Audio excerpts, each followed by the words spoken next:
This is the importance of understanding your learner's needs. A little bit of background of the theories that surround learning. It encases behaviorism, cognitivism, humanism, constructivism. Behaviorism is the support of learning through what people can observe.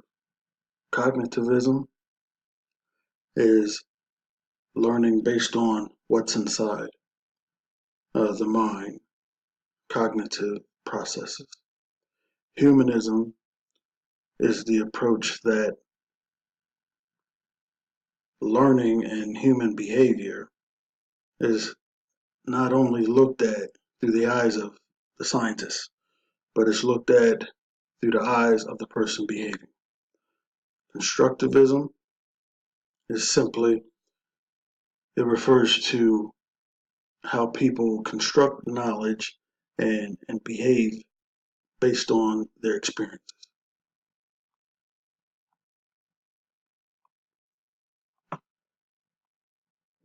Now we have some perspectives, some learning perspectives.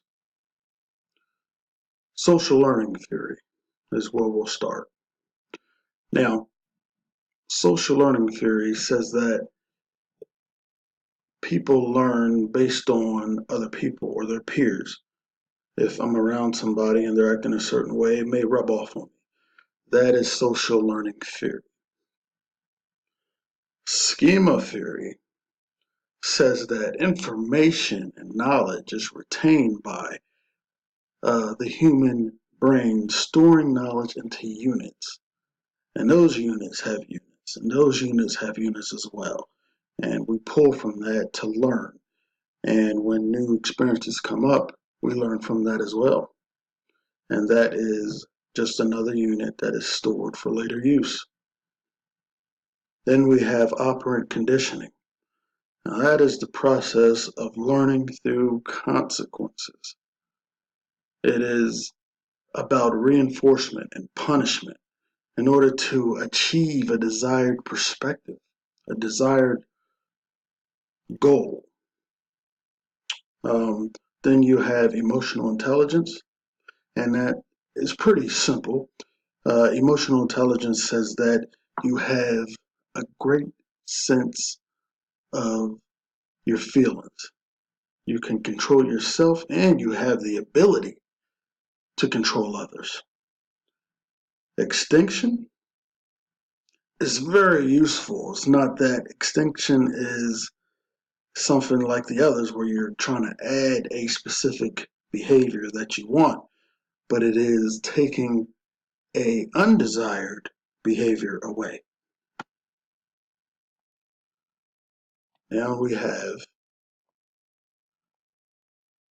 some actual strategies that we're going to try to implement for the module.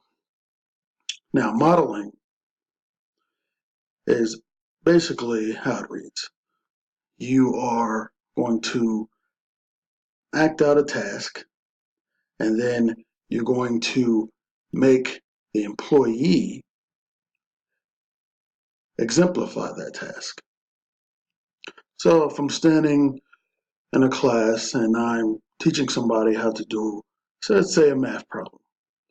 Okay, I go through all the steps and then I call on somebody in the class to do that same math problem. Well, that is modeling. If they do it correct, they get a reward. Role playing is me playing somebody else or somebody else playing me.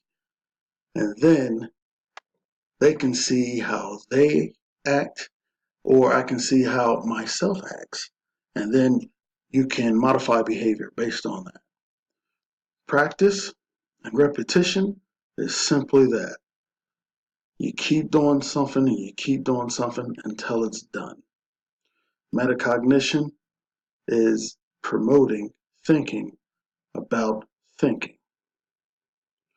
You get a deep understanding of yourself, and it promotes a bit of self-awareness, self-confidence, and it promotes great learning for the future.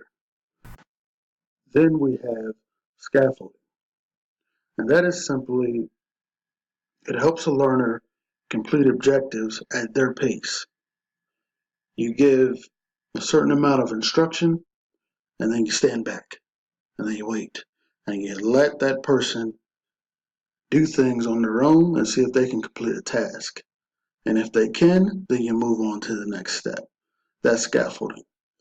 And it will be a great idea for companies to use to promote good training.